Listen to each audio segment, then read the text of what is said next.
Saúdo a todos com a paz do Senhor Jesus. Espero que todos estejam bem.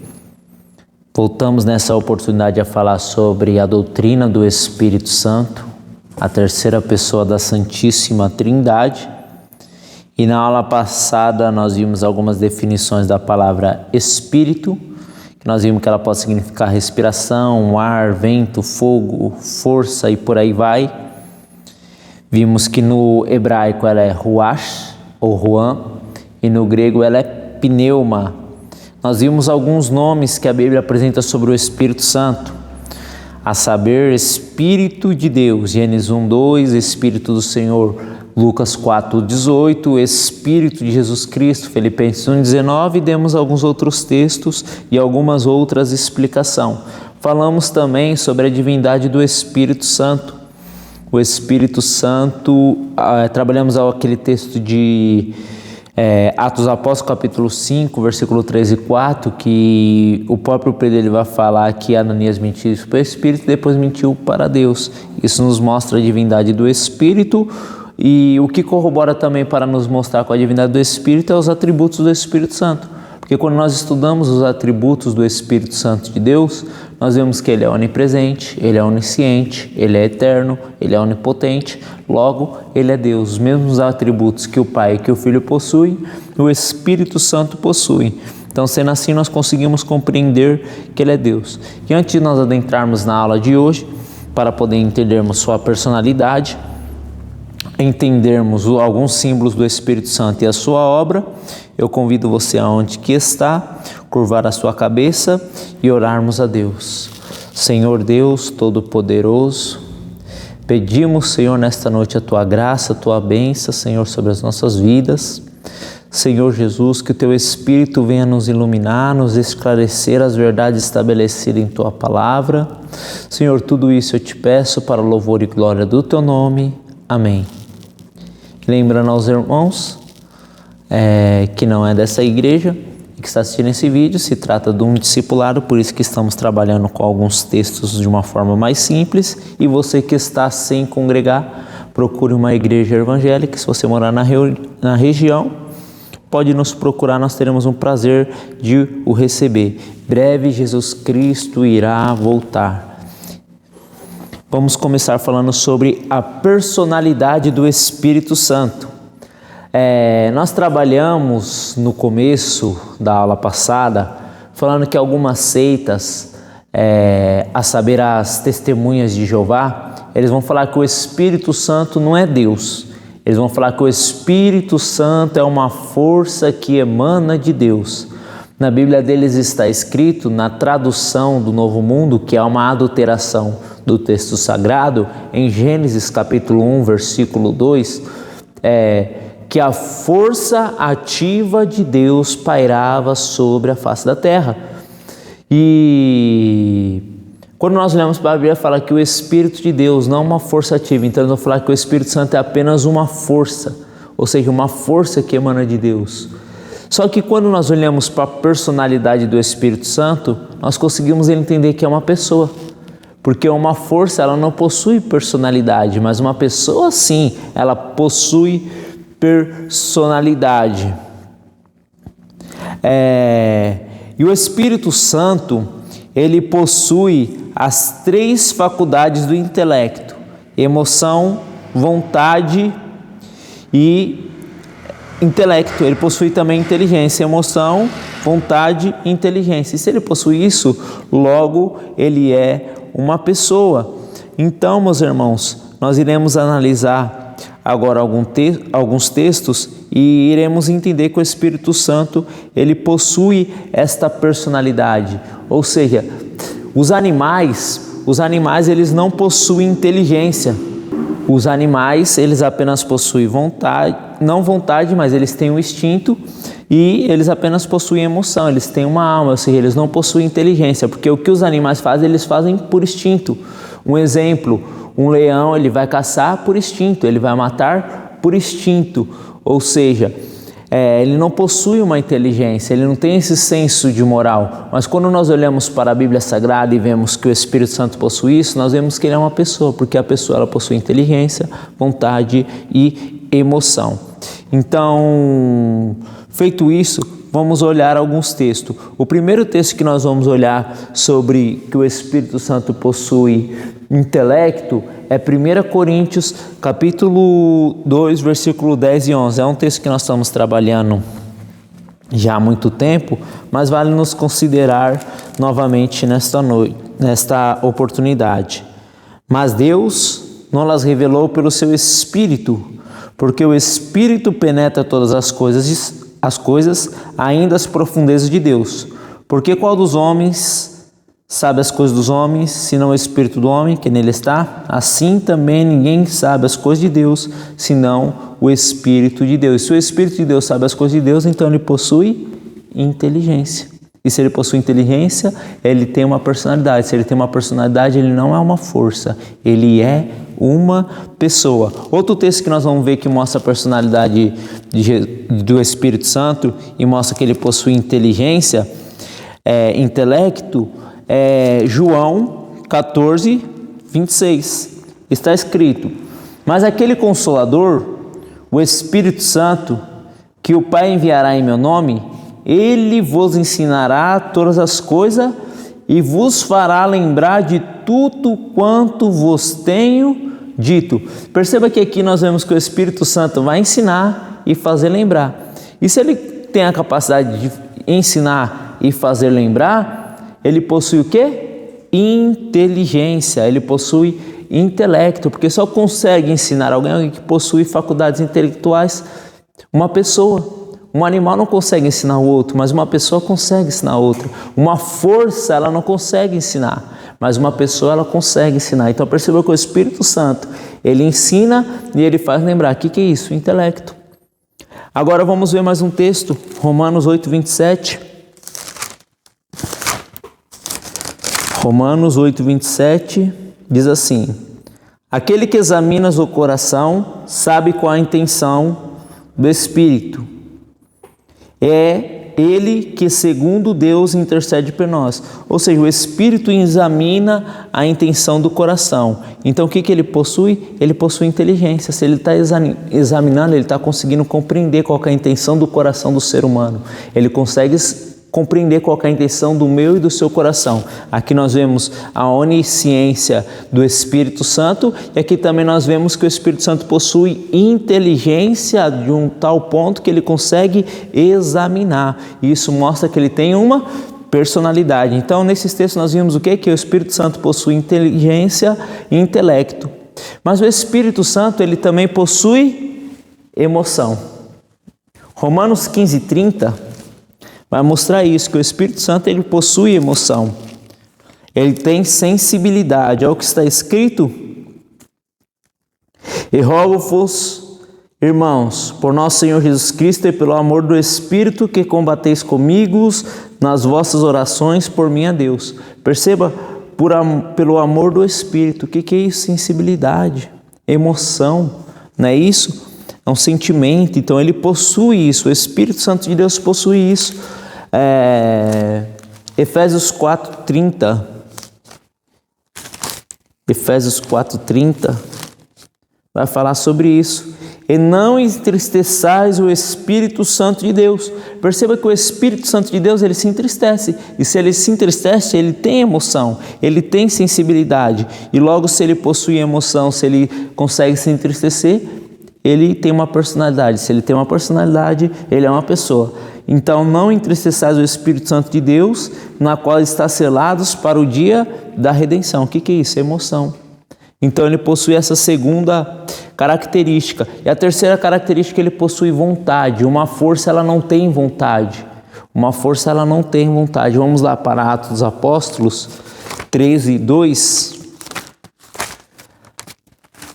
Atos dos Apóstolos, capítulo 13, versículo 2, está escrito: e servindo eles ao Senhor, e jejuando, disse o Espírito: apartai-me Barnabé e Saulo para a obra que vos tenho chamado. Quem falou? O Espírito Santo de Deus. Ou seja, está mostrando que é a vontade do Espírito. Qual que era a vontade do Espírito? Separar Barnabé e Saulo para a obra missionária. Então o que mostra isso? A vontade do Espírito Santo. Atos 16, outro texto que mostra a vontade do Espírito Santo. Atos 16, vamos ler o verso 6. E passando pela Frígia e pela província da Galácia, foram impedidos pelo Espírito Santo de anunciar a palavra na Ásia. Então perceba que o Espírito Santo impediu. E se ele impediu, o que significa que o Espírito Santo tem uma vontade? A vontade do Espírito Santo não era que eles pegassem a palavra na Ásia, mas que eles passassem depois para a Macedônia, se os irmãos continuarem a ler. Então aqui o Espírito de Deus está expressando a sua vontade. E se ele tem vontade, ele é uma pessoa. E se ele é uma pessoa, ele não é uma força. Então o Espírito Santo ele possui inteligência, emoção e vontade. Isso são características da personalidade, que caracteriza uma personalidade. Se ele possui uma personalidade, ele é uma pessoa. Mas agora vamos ver algumas obras do Espírito Santo, a qual ele fez. Como já vimos em algumas aulas passadas, há uma distinção de serviço no Deus triuno. Veremos então agora algumas obras do Espírito Santo de Deus. A primeira obra do Espírito Santo de Deus que nós vamos analisar é que o Espírito Santo de Deus, ele gera Jesus Cristo no ventre de Maria. Evangelho de Mateus, capítulo 1, versículo 18 ao 20. Mateus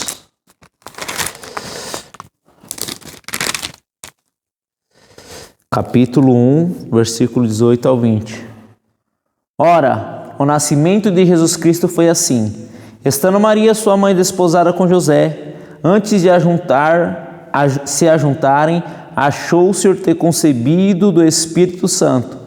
Então José, seu marido, como era justo e não queria informar, entendeu deixá-la secretamente. Olha o versículo 20.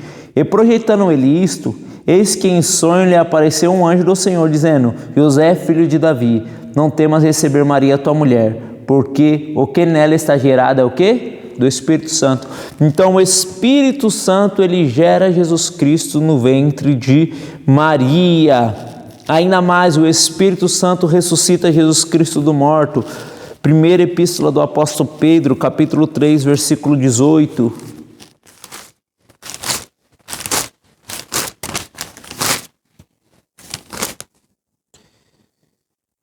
Porque também Cristo padeceu uma vez pelos pecados, o justo pelos injustos, para levar-nos a Deus, mortificando na verdade na carne, mas vivificado pelo Espírito.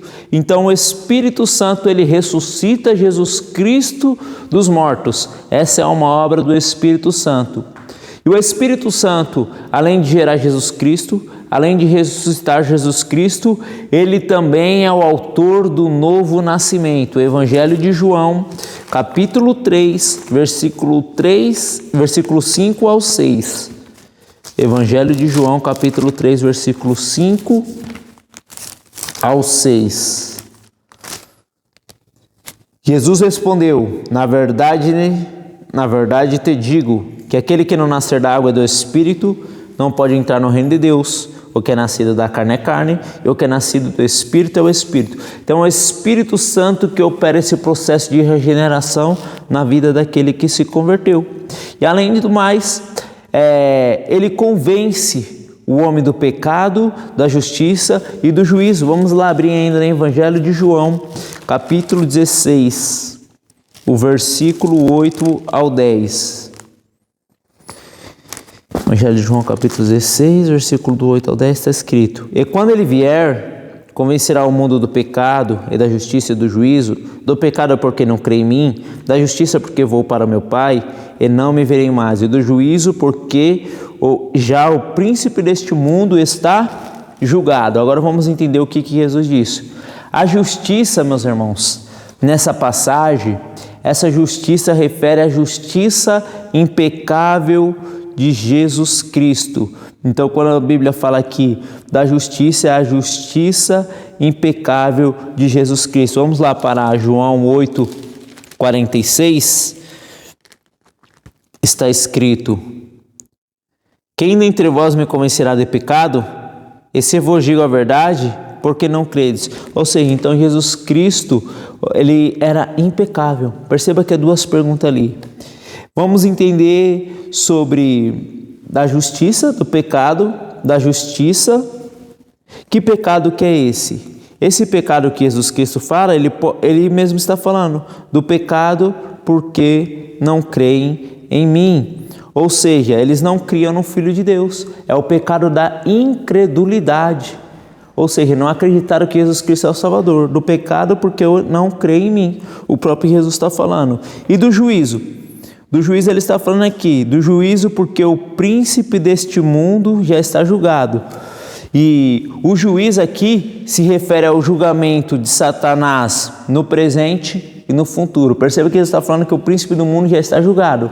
E no futuro, quando ele será lançado no lago de fogo. Vamos lá para Apocalipse capítulo 20, versículo 10. Apocalipse capítulo 20, versículo 10. E o diabo que os enganava foi lançado no lago de fogo e enxofre, onde está a besta e o falso profeta, e de dia e de noite serão atormentados para todo sempre. Então perceba que é o julgamento no presente e também será o julgamento no futuro. Então, o pecado, justiça e juízo significa isso. Isso tudo são obras do Espírito Santo de Deus. E ainda agora mais para nós caminharmos para o fim da nossa aula. E agora nós vamos falar sobre os símbolos do Espírito Santo. Os símbolos do Espírito Santo nos ajudam a compreender as suas múltiplas operações. Porque quando nós olhamos para um símbolo, nós conseguimos identificar algo.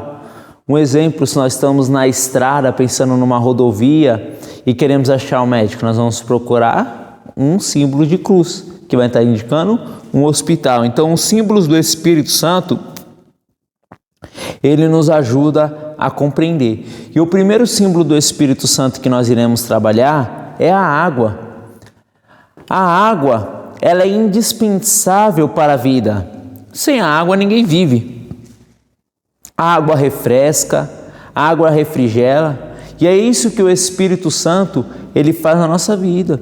Ele traz esse refrigério, ele nos dá a vida, porque nós estávamos mortos nos nossos delitos e pecados.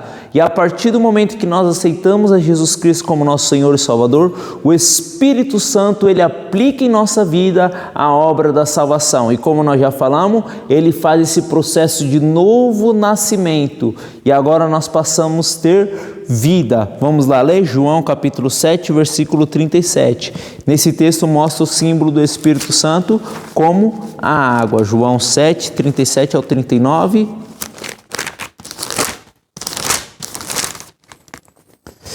Está escrito: e no último dia, o grande dia da festa, Jesus pôs-se em pé e clamou, dizendo: se alguém tem sede, venha a mim e beba. Quem crê em mim, como diz a Escritura, rio de água viva correrá no seu ventre. E isto ele disse do Espírito que havia de receber e os que nele crescem, porque o Espírito Santo ainda não fora dado, pois Jesus Cristo não tinha sido glorificado. Então perceba que o próprio texto está falando que o Espírito Santo é o símbolo da água. E agora vamos ver também como o vento. O vento, ele é invisível e a sua ação, ela é comparada com o Espírito Santo de Deus. João 3:8. O vento sopra onde ele quer e ouves a sua voz, mas não sabe de onde vem nem para onde vai. Assim é todo aquele que é nascido do Espírito. Ou seja, nós somos guiados pelo Espírito, nós somos direcionados para o Espírito. É o Espírito que nos direciona. Nós lemos aqui que Paulo, ele queria ir para a Frígia, o Espírito falou não era a vontade do Espírito. Ou seja, então o Espírito estava direcionando Paulo para ir para outro lugar. Nós lemos também Atos 13:2 que o Espírito pediu para separar Barnabé e Saulo para a obra missionária. Ou seja, então assim é todo aquele que é nascido do Espírito. O Espírito é que está na direção. E o Espírito Santo também, na Bíblia Sagrada, ele é representado como uma pomba. Nós podemos ver essa figura de linguagem como pomba. A pomba, ela representa mansidão, pureza, simplicidade.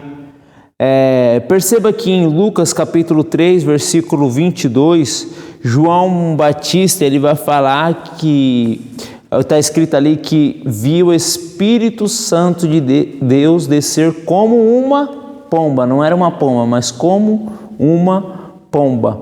Então ele tem essa visão. Então a pomba era um dos símbolos do Espírito Santo de Deus. Ela simboliza isso também. E agora nós vamos ver o selo. O selo do Espírito Santo, Efésios capítulo 1, versículo 13.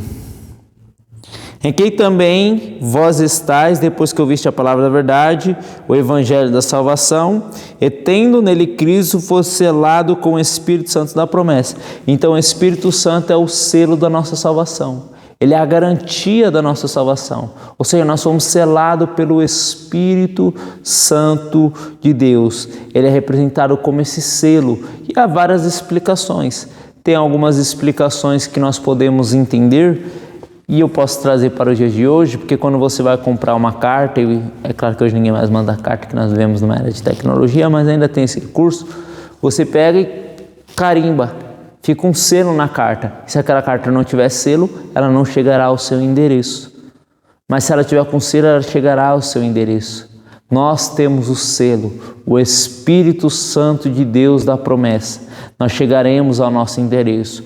E o nosso endereço, ele é o céu. Então esses são alguns símbolos do Espírito Santo. Eu não vou falar todos de propósito, porque vocês vão ter uma atividade. Talvez vocês possam pensar, será que seja fogo? Eu não sei, vocês irão procurar. Vamos falar agora sobre o fruto do Espírito. Vamos abrir em Gálatas. Estarei apenas fazendo alguns comentários sobre o fruto do Espírito. Gálatas capítulo 5, versículo 22. Estarei lendo.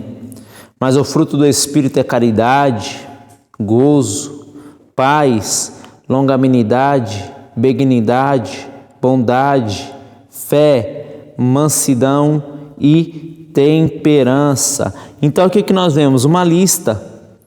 É bom que se diga que essa lista não é uma lista exaustiva. Paulo não está falando que esses são os únicos frutos do Espírito. Não, há outros. E alguns entendem que a lista de obras da carne, a lista do fruto do Espírito, as obras da carne provavelmente são as que as igrejas da Galácia estavam praticando. E a lista do fruto do Espírito é que eles precisavam desenvolver. Então não se trata de uma lista exaustiva. Paulo ele só elenca esses por talvez, quem sabe, esses motivos. Então nós podemos pensar um único fruto só. Nós podemos pensar na uva. O exemplo da uva ele é bastante didático e até para as crianças, para poder ensinar as crianças, alguns trabalham com isso. Perceba que a uva ela é um único fruto, mas ela possui o quê? Os seus gominhos. É apenas um único fruto do Espírito Santo, mas ele possui o quê? Os seus gominhos: amor, paz, longanimidade, benignidade, bondade, mansidão. Você também pode pensar na mexerica. É um único fruto. Mas perceba que a mexerica, ela tem o quê? Os seus gominhos. Ou seja, então, é um único fruto.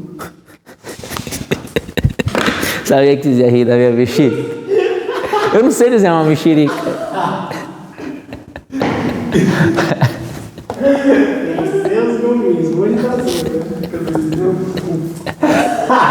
Depois que eu vi, eu falei, que mexerica é essa? Ai, Jesus Cristo.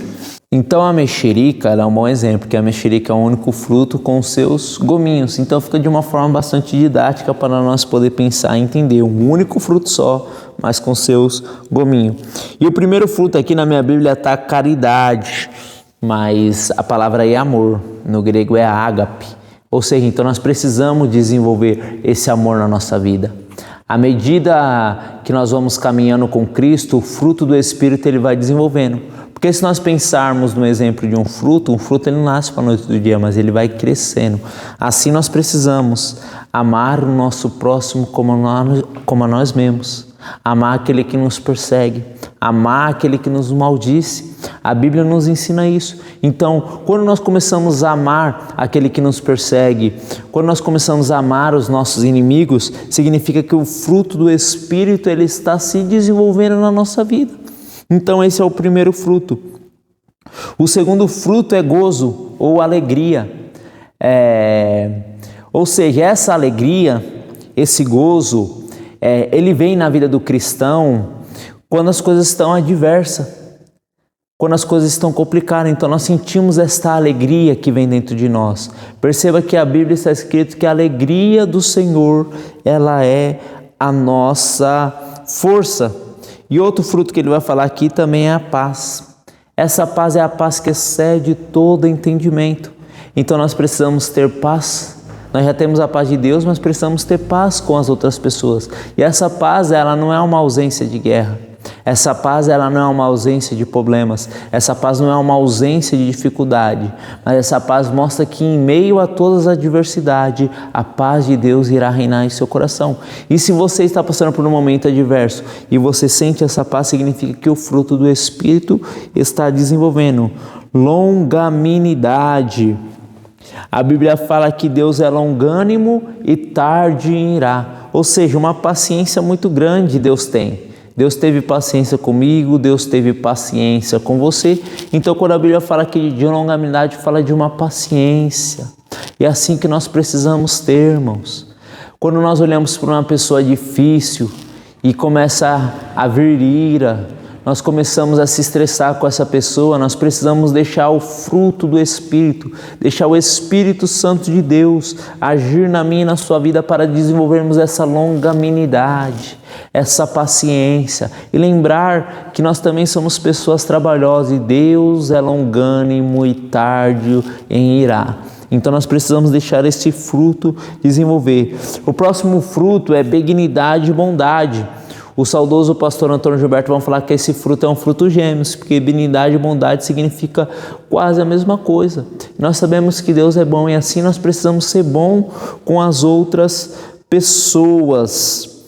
E aqui na minha Bíblia está fé, mas a Almeida Revista e Atualizada está fidelidade. A palavra aí no grego é pistis. Você está escrevendo aqui para os irmãos? A palavra no grego, ela é pistis.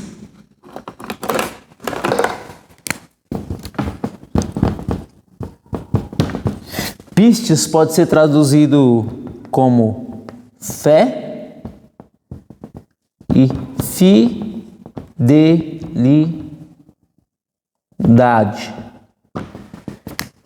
Mas a tradução melhor aí é a fidelidade. Porque quando nós olhamos para o fruto do Espírito Santo de Deus, cada fruto desse aqui, amor, você encontra em Deus, gozo ou alegria você encontra em Deus, paz, longanimidade, benignidade, bondade você encontra em Deus, mas fé. Eu nunca li na Bíblia que Deus tem fé, porque Deus não tem fé, quem precisa ter fé é nós que Deus crê. Então a tradução melhor para essa palavra é fidelidade. Assim como Deus é fiel, nós precisamos ser fiéis também. Nós precisamos andar em fidelidade com os caminhos do Senhor. Então, a tradução melhor é fidelidade. É isso que é o fruto do Espírito que vai desenvolvendo na nossa vida. Andarmos em fidelidade, em verdade com o nosso Deus, em sinceridade de coração, e mansidão e temperança. Então, nós precisamos desenvolver isso, mansidão e temperança. Jesus Cristo, ele era manso e humilde, não é verdade? Quando nós olhamos para o Antigo Testamento, perceba que Moisés, ele era um líder da congregação de Israel. E o povo de Israel era um povo terrível, era um povo que estava sempre ali dando problemas para Moisés. Mas a Bíblia relata que Moisés era um homem manso, era um homem calmo. Ou seja, então esse é um fruto que é excelente para ser desenvolvido em todos os crentes, também na vida de um líder. Perceba que Moisés, com todos os problemas que ele tinha no meio do povo de Israel, ele ainda conseguia ser manso. Então esse é apenas um panorama do fruto do Espírito Santo e nós precisamos desenvolver a cada dia na nossa vida. E talvez se hoje você passou por alguma situação adversa, que talvez entrou algo em seu coração e você precisa começar o que? A amar. E o melhor jeito para que você venha amar essa pessoa é você começar a orar por ela. Isso significa que o Espírito Santo de Deus está agindo na sua vida. Então nós podemos pensar de uma seguinte forma: quando nós plantamos uma semente, nós precisamos começar a regar. Essa semente ela começará a crescer. A semente ela foi plantada no meio e no seu coração por intermédio da palavra de Deus. Nós precisamos regar a cada dia, com jejum, oração e leitura da palavra diariamente, para que assim essa semente ela venha crescer. O fruto do Espírito ele venha desenvolver na minha e na sua vida. Então agora, para finalizar, vou falar os exercícios. Vocês vão pesquisar 2 símbolos do Espírito Santo. Não, vamos pesquisar um símbolo do Espírito Santo, a qual nós não colocamos aqui, e 2 obras do Espírito Santo vocês vão transcrever que também nós não colocamos aqui. E que Deus em Cristo Jesus venha vos abençoar e até o nosso próximo encontro.